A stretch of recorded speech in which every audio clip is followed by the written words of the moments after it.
Hello everyone, welcome back to Momma Jo's Kitchen. You may have already seen a video earlier today. This is actually a second video that I'm doing. The video I did earlier, today is Sunday, was for a salted caramel pretzel milkshake. But I have some prep work to do today, and I thought that I would bring you all along and show you how I put together, I guess you would call them, they're similar to McDonald's egg McMuffins, or you can vary this up. And I'm going to show you how I make them for Michael, because the convenience of putting these together ahead of time, and what I do is I allow them to completely cool when I assemble them and put them together. I wrap them in wax paper. And I really love this wax paper that I found at the Dollar Tree. It's really wonderful. It does have a design on it. And what I do is I tear off enough to make a square that's going to be about large enough to wrap the muffins in. And what we're going to do here is I have my oven preheating right now to 350 degrees. Now, it's ideal. I love this pan, and honestly, I don't know what this pan is called. It has a non-stick exterior coating to it, and it looks to me like it was a pan that was designed maybe to make, I wouldn't say donuts, but maybe it's to make muffins or something like that in it. It's very thin, as you can see. It's just right for these eggs. What I've done is I've sprayed my pan.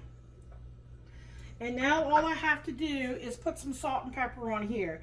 If you want, you can break the yolk and, you know, so it'll be more like, you know, you get at McDonald's. But I have found that you don't need to do that. So I'm going to leave my yolk the way it is. And I'm just going to take and just liberally, however much you want to put on each egg, put some salt and put some pepper. Michael likes pepper, so I can kind of be a little generous.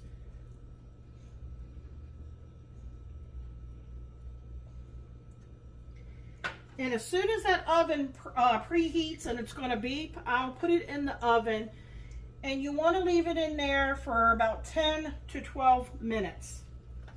So, meantime, what I'm going to do here is I bought these at Walmart in the refrigerated section back where they sell the butter. These are English muffins sourdough, and they're made by, looks like Bays.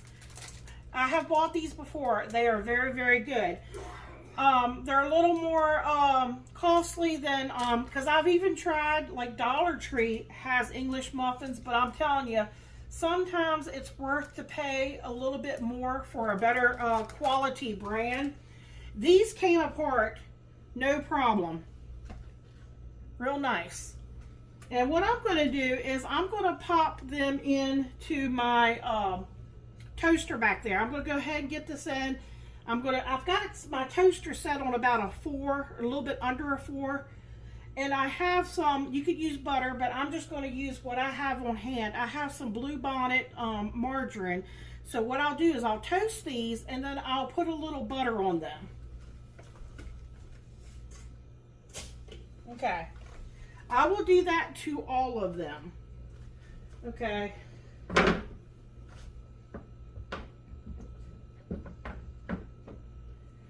And then I usually, to make prep easier, is I take fully cooked thick cut bacon, and I usually cut it in half. Now I have taken, it depends on how much you want on there. I'll show you what I have here. Of course, this is one slice that I've cut in half, so I have enough here. Sometimes I'll do 3 slices, but for today, since I have 6 eggs and I have 6 muffins, if I do 1 slice each, but I cut it in half so it looks like, you know, you got 2 slices, but it's 1. I've got 1, 2, 3, 4, 5. So since I was missing, I didn't have the extra bacon, I did have these up in the freezer, so I'm going to use, Michael's going to get double, so he's happy with that because I've made them before, just like McDonald's, with the Canadian bacon, and then I've also made it with the regular bacon. So we're going to use both today. And of course you're going to need some cheese. I'm not a fan of the processed Velveeta or American cheese, but Michael loves it, and that's pretty much what they use, I think, at McDonald's. So we're going to use these, and I have made these before. I'm just showing you all today. It's not so much really I would call a recipe, but I tell you, when I make these up ahead of time and I put them in the freezer for Michael, he likes to go fishing on Saturday. So if he'll take one out like Friday night and just stick it in the refrigerator, the next day he'll get up, because he gets up really early and goes fishing. All he has to do is take it out of the plastic bag. So you'll need, you know, a freezer bag. He'll take one out and he'll set it in the refrigerator. It'll thaw overnight, and then he'll just put it in the microwave for probably about a minute. Is it a minute or a little less than a minute, Michael? A little bit less than a minute. It just depends on your microwave. If you have a really strong microwave, I wouldn't go too much past that. And I don't put anything on it because you don't need anything. You have the butter that's already on there. I have put mustard on it before, but it's actually, you know, whatever you want to do. You could always, after you microwave it, you could put something on it. And there you go. He's on the road. He's going fishing. This is also great for Sunday mornings, you know, when he gets up, you know, he has to go into church early because he practices music. This is great for him to put one out Saturday night and have it thawed and heat it up, and he's on the road. And maybe this will be great for your kids. This could be great for your husband or anybody that, you know, in the morning needs something real quick on to grab. They'll have a nutritious meal to go. So it has beeped, and I do have a fly in here. It just seems like that's the worst part about the summertime, is the flies. You open up the door, they come running in.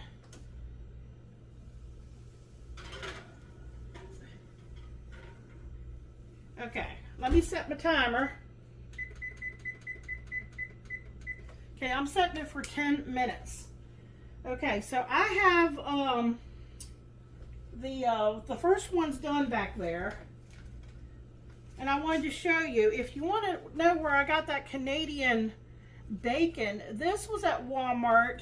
This was actually sold over where they sell the bacon, and I'm trying to think how many slices they give you. I don't know if it tells you. 3, I think you get about 9 slices.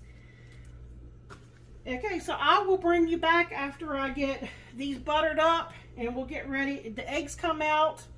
I will let them set just to, I might let them set to cool off just a little bit. You can go ahead and assemble everything, but I would not wrap your muffins until they have completely cooled before you put them away and put them in the freezer. And I'll bring you back.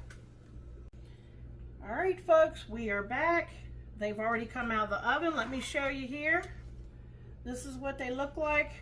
Now, that pepper, the reason why it looks like that, I think that was Dollar Tree I bought it. It's just so super fine. When you go to shake it out, it pretty much comes out in clumps. But it doesn't hurt anything. It's, you know, it's what tastes is what counts. It has salt and pepper on it. I took all of my English muffins and I took them apart and I put them in the toaster. And I don't know if you notice that they have a top and a bottom. Like this would be the top, and the bottom looks a little darker. You could use margarine or whatever you want to use. I used, trying to think of the name of it. Oh, I just used some Blue Bonnet.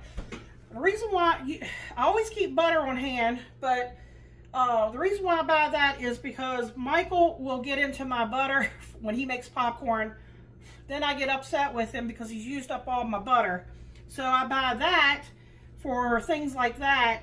And with something like this, you know, I'm not going to use butter if I could use margarine for this. So I have buttered the tops here. You don't need to do anything with Canadian bacon. I did take that out of my freezer, so I did have to thaw it a little in the microwave. The bacon is already supposed to be pre-cooked. I think once you put it in the microwave, it also, you know, we heat it up and it cooks it a little bit more. And then we have the cheese. Now all we have to do is assemble everything. Now, like I said, when I usually make it, I'll go one or the other. I don't usually use both. But because I have both, I didn't have quite enough bacon. I am going to use Canadian bacon and I'm going to use regular bacon for Michael today. So I'm going to take one of these slices here, and I'm going to put it on the bottom, this one here, because this is my top. And there's no, you know, right or wrong, you know, how you want to assemble it. Assemble it the way you think would be best. Now see, I like that little pan because it makes them nice and round. I'm going to put that on top. I'm going to take a slice of cheese. I'm going to put it on next.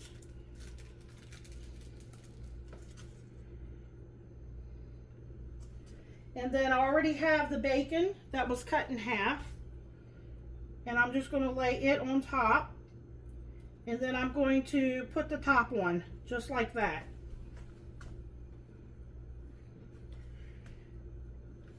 I'm going to assemble the rest of them like that. I'm going to probably let them hang out. I'll probably put a paper towel or some more wax paper or something over it, because I will not wrap it until they're completely cool. You don't want, like I said, don't put them away when they're warm or hot. Make sure they're completely cool, because the eggs are still a little bit warm. And then we'll get them wrapped up. Michael does want to give you a taste test. He's already had, you know, I wasn't going to do a taste test today because I was just going to show you, this is more of a prep video than it is really a recipe, because it's very simple. All of us, you know, anybody can do this. It's very, very simple. Oh, and if you don't have one of these pans, you can use, you can just crack them on a plain baking sheet. You know, if they happen to run into each other as they're baking, you could always just kind of take something to separate them, or you could put them in a muffin, yeah, I guess that's what you would call it, a muffin pan. The only thing is they'll be smaller in size, and I don't know, it might take a couple, maybe an additional minute or two, because they're thicker, maybe, to cook. I would just check them, you know, after 10 minutes. Mine takes 10 minutes. Maybe, you know, 12 minutes if you're not sure. If you want your yolks, to make sure your yolks are completely done, you can always bust the yolk a little bit. And that way it ensures that your yolk is going to be done. So this still has a little bit of yolk, as you can see. Maybe I could hold it up a little bit closer. You can see in there. All right. So let me get these put together, and maybe I'll bring you back to show you once I think they're cool enough how I wrap it, and Michael will give you a taste test. We'll be right back.